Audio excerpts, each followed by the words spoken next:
Maybe one of the most defining genres of my childhood that I'm willing into existence with this video is the weird, kinda mediocre CGI action cartoon. It felt so pervasive and ever-present to me as a kid. I mean, literally, my first love, my golden boy, the reason for my sickness, and why I am trapped making this shit forever for you to this day, was Beast Wars. And now look, Beast Wars is far superior to the bulk of the shows that I'm going to be talking about, but it's still related by virtue of being a follow-up to the standard bearer reboot.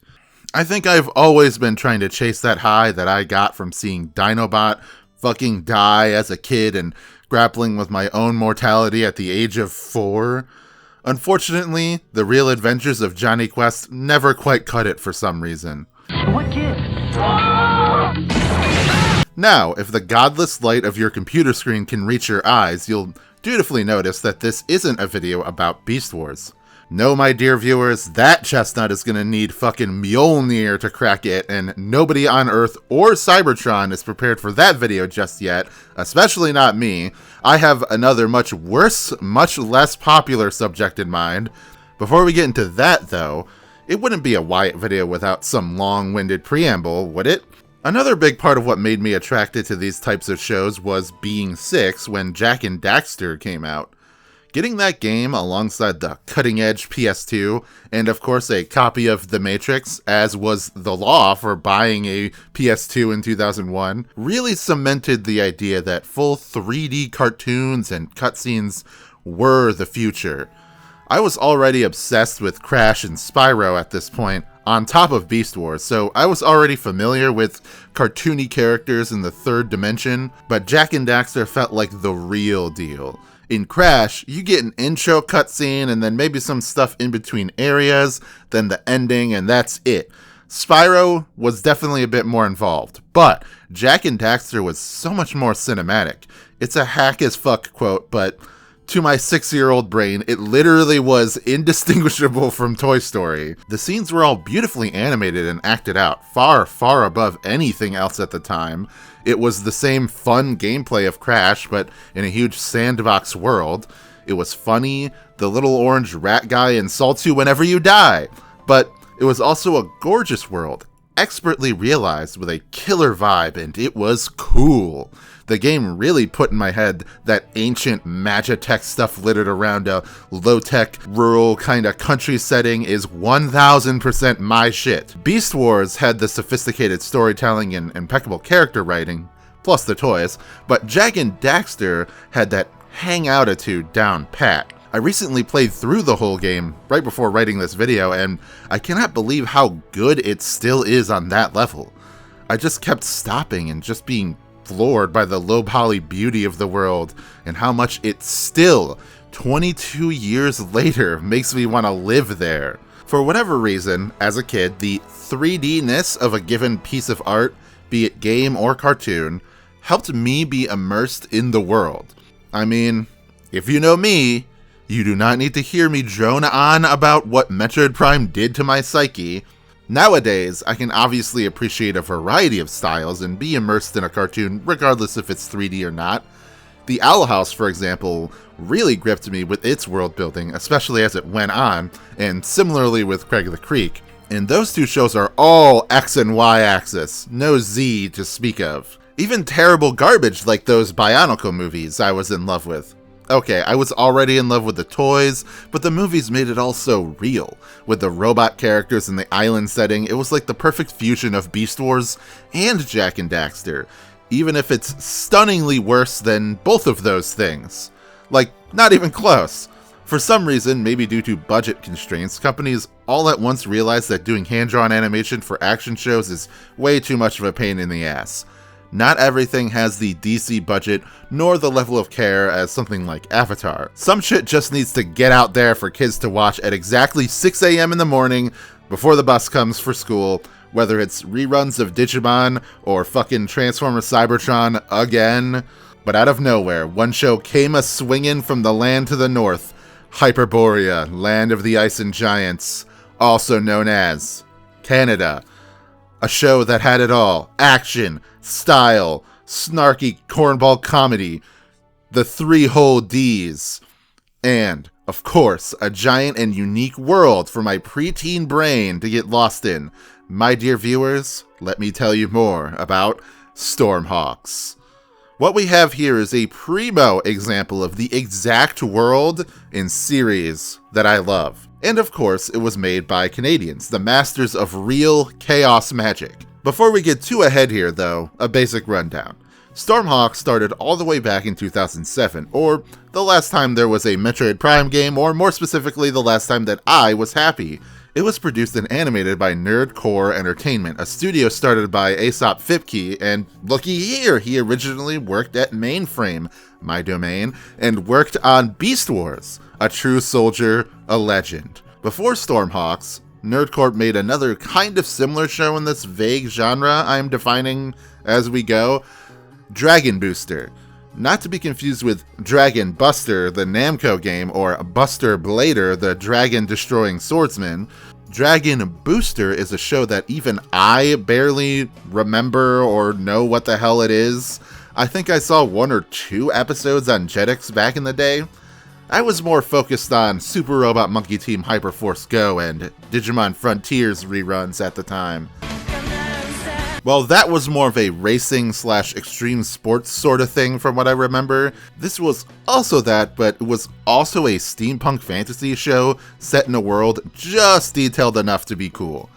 Atmos is a world of floating islands or terras scattered around, with each major one being protected by Sky Knights. Our heroes, the Stormhawks, of which the title is titular, are a wandering band of Sky Knights that go around and do odd jobs and protect various terras from bad guys. Arrow, the cool and confident leader, Finn, the less cool and overly confident friend guy, Junko, the big fuck, Piper, the femoid, and Stork, the best one. Stork is none other than the ultimate sex god Scott McNeil himself, who is pretty much the entire cast of Beast Wars on his own. It's always fun, as a fan of early anime dubs and Canadian mid, to hear these guys pop up every now and then.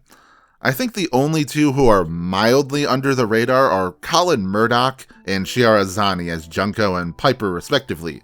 Murdoch's biggest roles were Quick Strike and Beast Wars, and, well, do not get it twisted, I fucking love Quick Strike. He is a pretty minor character, all things considered.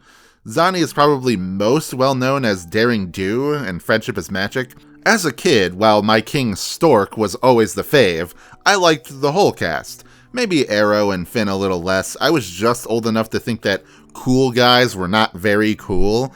But I have a huge soft spot for the big fuck characters, and Junko is a great example of that. To reference Transformers yet again is why Bulkhead in TFA is my favorite. Junko also gets bonus points for me for being a non-human teammate. My hardline stance is if you are going to make a fantasy world, especially one for kids, populate that cast with fucking freaks. Don't be like Final Fantasy XII and have a world with half a dozen cool creatures, and then the only non-human you get on your team is some fat-ass bunny girl.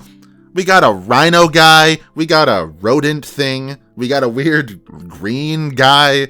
Thank you.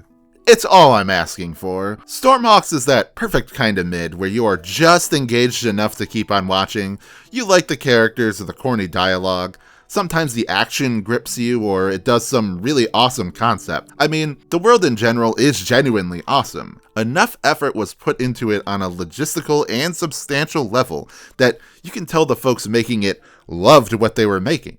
There is love in these hills, but as an adult with limited time and also increasingly picky tastes, it can be a bit of a chore to get through 50 episodes of content written for 7-year-olds without friends or a spouse to binge it with. I actually consider it a bit of a plus that it didn't fully arrest my attention. I ended up playing a lot of Yu-Gi-Oh! Reverse Arcadia on my DS, which I got as a birthday present, while watching, and it was a fun time. Not only did I get to lab out my heinous Macro Monarch Edison deck, but it really brought me back to those days when I shared a room with my brother and I would spend so much time playing my Game Boy Advance or DS while he was on the TV playing like Dot Hack GU or Persona 4 or watching Bakugan, whatever it is that we did. Stormhawks left an indelible legacy on me in many different ways.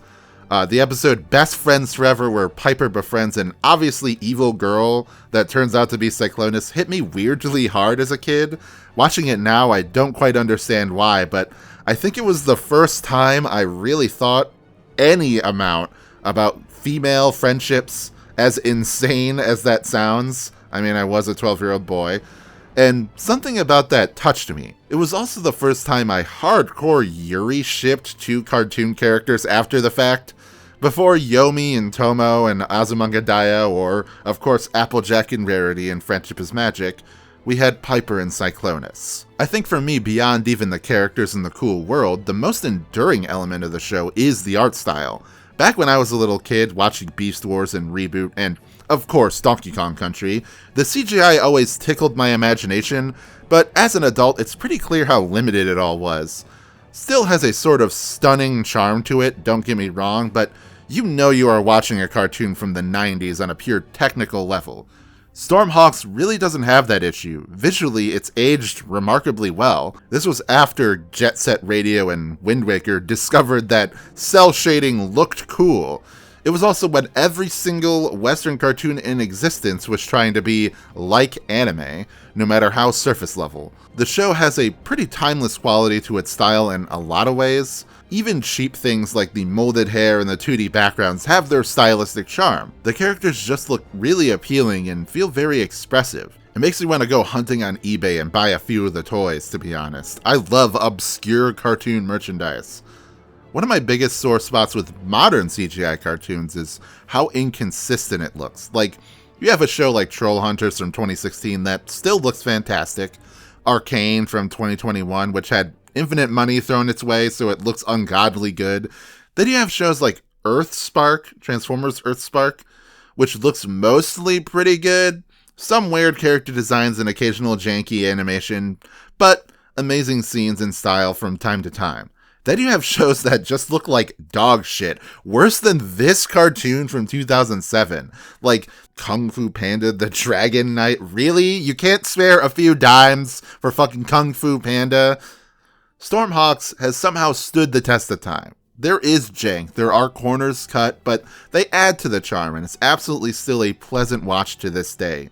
In some ways, a superior viewing experience than some modern shows, and I say this as a die-hard fan of modern cartoons. You know, I guess that's all I really have to say about Stormhawks.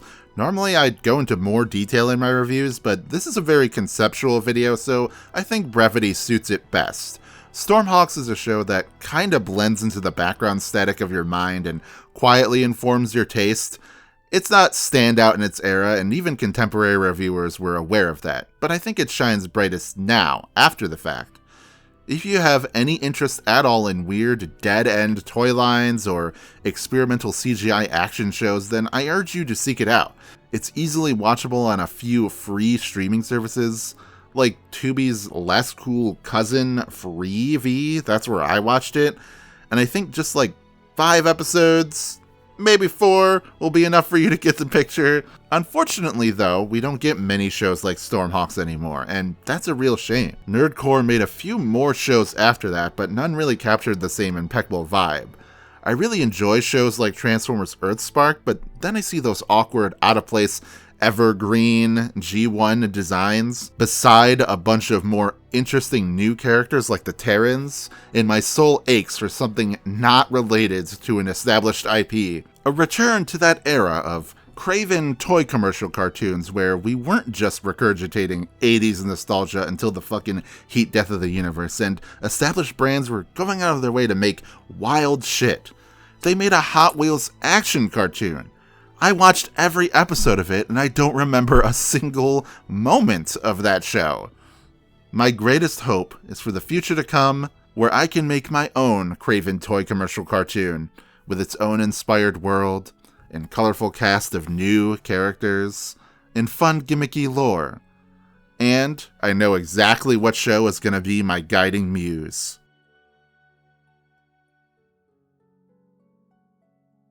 Thank you all so much for watching. I know it's been a pretty long time since I released a video, so thank you so much for sticking around until now.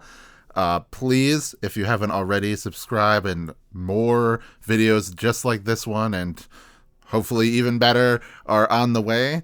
You can also go to my Patreon at It's Only Magic and subscribe to that, and then you can get some videos early and all of my podcast junk. There's a lot to go through even just now, even though I just started it. I'm putting a lot of work into this, so check that out if you're interested. All right, see you next time.